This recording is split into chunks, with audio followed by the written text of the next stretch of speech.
sama-sama tayong magiging karakli. Hala! Hindi, lumaki na. Biglang nagliyab ang isang closed van na nagpapakarga ng gasolina sa Caloocan. Pilit itong binubugahan ng fire extinguisher pero lalo lang nagliyab. Agad dumating ang mga bumbero na gumamit na ng fire retardant foam para maapula ito. Ayon sa gasoline attendant, nagkakarga noon ng gasolina ang driver sa mga plastic drum sa loob ng sasakyan nang bigla itong umapoy. Itinakbo sa ospital ang driver na nagtamo ng first-degree burns. Nasa maayos na siyang kalagayan. Patuloy ang investigasyon ng BFP. 20 Chinese national ang arestado sa pagsalakay sa mga condominium unit na ginagawa umanong scam hub sa Pasay. Isa sa mga suspect ng re-recruit umano ng mga Pilipino para gawing scammer sa ibang bansa. Saksi, si John Consulta, exclusive. Ang target ng operasyon, 4 na unit sa isang condominium sa Pasay City na ginagamit umanong scam hub. Magkasabay na pinasok ng mga operatiba ng Bureau of Immigration, Fugitive Search Unit at Armed Forces of the Philippines ang 18th at 20th floor ng gusali. Doon, huli sa akto ang mga dayuhan habang abala sa umunoy pang-i-scam.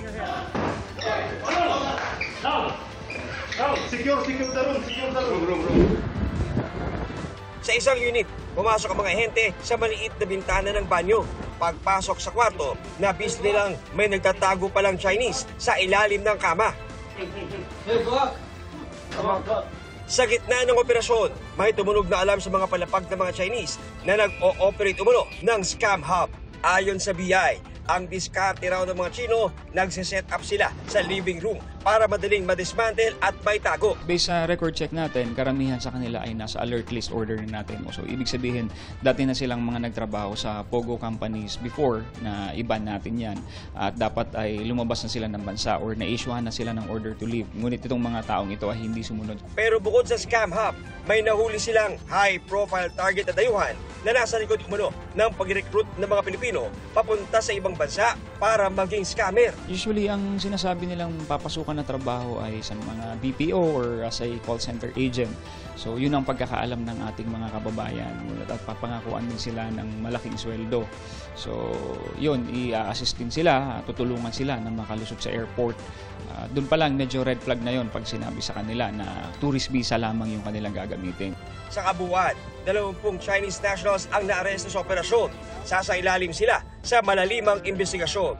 Ipinag-utos po ni Commissioner Viado na mag-conduct tayo ng investigation para makita po yung mga alleged links nitong sindikatong ito doon sa mga kababayan natin na nire-recruit sa mga similar scam hubs. Para sa GMA Integrated News, John Consulta ang inyong saksi.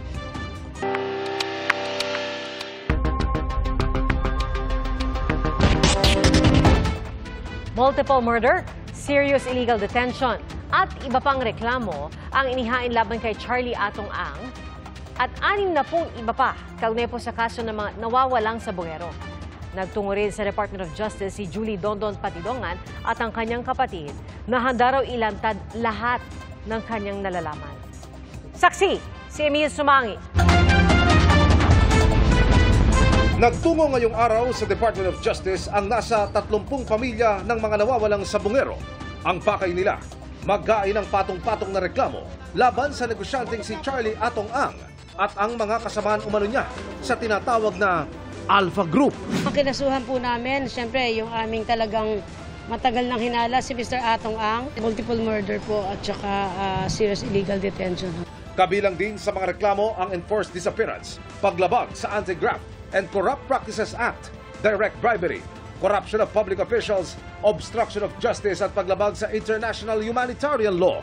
Isa si Ang sa 61 respondent sa mga reklamo bukod pa sa ilang John Doe. Siya ang main player sa Isabong. Siya ang main player dyan, siya ang amo ni Totoy or Dondon. Pera niya pinababayad para sa trabaho na ginagawa ng mga kontraktor na pulis. Kaya ang mahalaga talaga dito ay malitis to. Trial talaga ang mahalaga dito. Magkaroon na ng trial to. on the merits. Kinumpirma rin ng ilang nakausap naming kaanak ng mga sabungero. Nakasama sa reklamo si Gretchen Barreto at ang dating PNP NCRPO Chief na si retired Police Lieutenant General Jonel Estomo. Sinusubukan pa ng GMA Integrated News na makuha ang panig ng mga inireklamo. Pero nauna nang sinabi ni Ang, Barreto at Estomo na wala silang kinalaman sa pagkawala ng mga sabungero.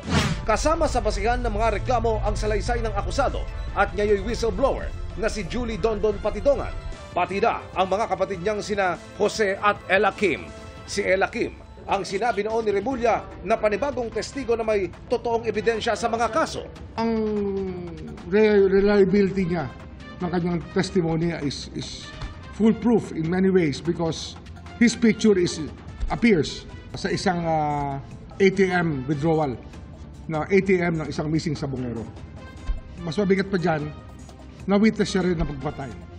10 tao yun na-witness siyang patay. Tulad ni Dondon, tatayo ring testigo sa kaso si Ella Kim. Handa po akong iwalat lahat ang aking nalalaman at aking nasaksihan.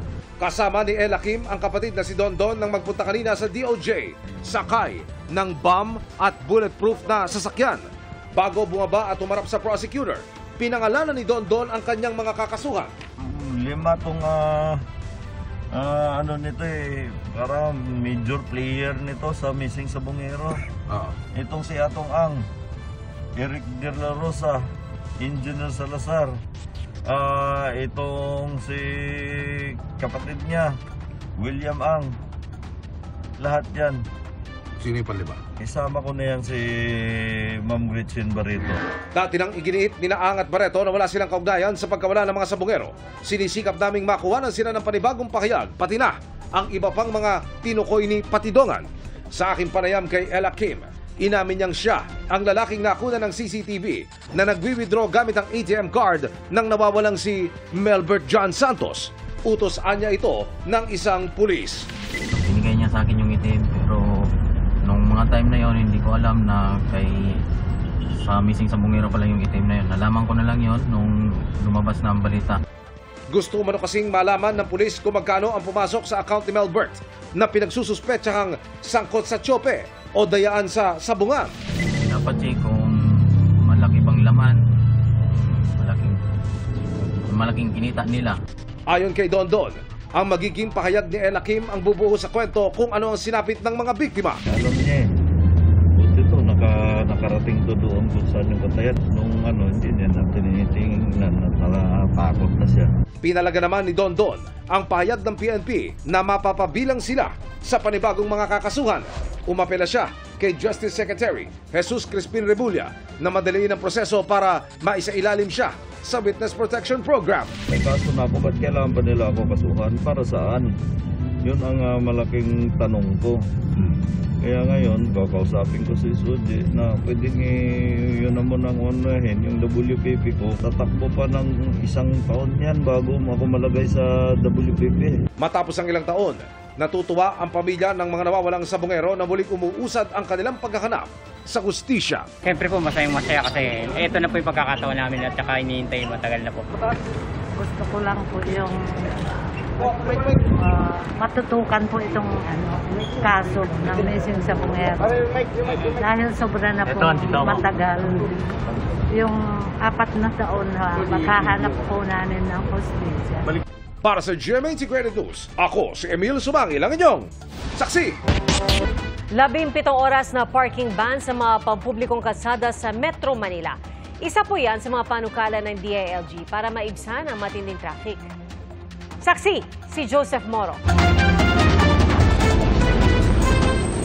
Sakal na ang Metro Manila. Mahigit 3.2 milyong sasakyan ang nagsisiksikan sa mga kalsada araw-araw ayon sa MMDA. Noong 1 taon lamang, 0.5 milyong mga sasakyan ang nadagdag dyan ayon sa Department of Interior and Local Government o DILG. Milyong-milyong mga sasakyan na halos wala nang madaanan. Kaya gusto ng DILG ipagbawal ang parking sa lahat ng mga pampublikong kalye sa Metro Manila mula alas 5 ng madaling araw hanggang alas 10 ng gabi. Kabilang dyan ang mga maliliit na kalsada o tertiary roads na mga maliliit na kalsada sa mga syudad. Damay pati yung mga nakapark sa kalsada sa tapat ng kanilang bahay dahil walang parking ang may-ari. But it's a private car on a public street. So we will now designate them as no parking zones, especially in the streets which affect Metro Manila traffic. Panukala naman ng MMDA tuwing rush hour na lamang ang ban o tuwing alas 7 hanggang alas 10 sa umaga at alas 5 hanggang alas 8 sa gabi. Sa naging final decision ng Supreme Court sa PEJUDAP case, binibigay po sa MMDA yung absolute authority to control traffic, which will include traffic ordinances and yung pong parking ordinances po ng mga LGUs. Hati ang mga nakausap namin sa parking ban. Pag sinabing bawal, nor even a bike cannot park. Para may disiplina. Wala na po kaming mapaparkingan yan. Inilatag ito ng DILG sa mga mayor sa pulong nito sa Metro Manila Council at MMDA. Pero kahit sila may agam-agam. It may not be feasible kasi yung ibang mga kalye, hindi naman talaga dinadaanan. Bakit mo ibaba ng parking doon? Sapagkat pwedeng yun ang maging alternative parking areas eh. Hindi pwedeng isang blanket parking ban. Gusto ng ilang mga lokal na pamahalaan na kilalanin pa rin ng DILG yung kanilang mga lokal na ordinansa na pumapayag sa parking sa ilang mga maliliit na mga pampublikong kalsada. Pinapayagan halimbawa sa ilang mga barangay ang pagpark sa ilang maliliit na kalsada at ang parking sa kalye sa may mga establishmento.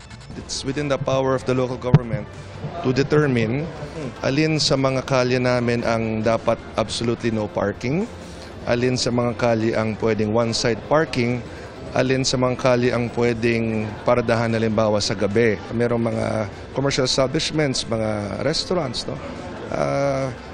Wala rin napaparadahan yung mga customers sila, yung mga patrons sila. So, kung meron namang areas na hindi naman siya high traffic area, kumbaga, no? Bubuo ng technical working group at sa September 1, isa sa pinal ng DILG ang ban. Oras na ipatupad, non-contact apprehension ang magiging panghuhuli. Para sa GMA Integrated News, Joseph Morong ang inyong saksi. Mga kapuso, maging una sa saksi. Mag-subscribe sa GMA Integrated News sa YouTube para sa iba't ibang balita.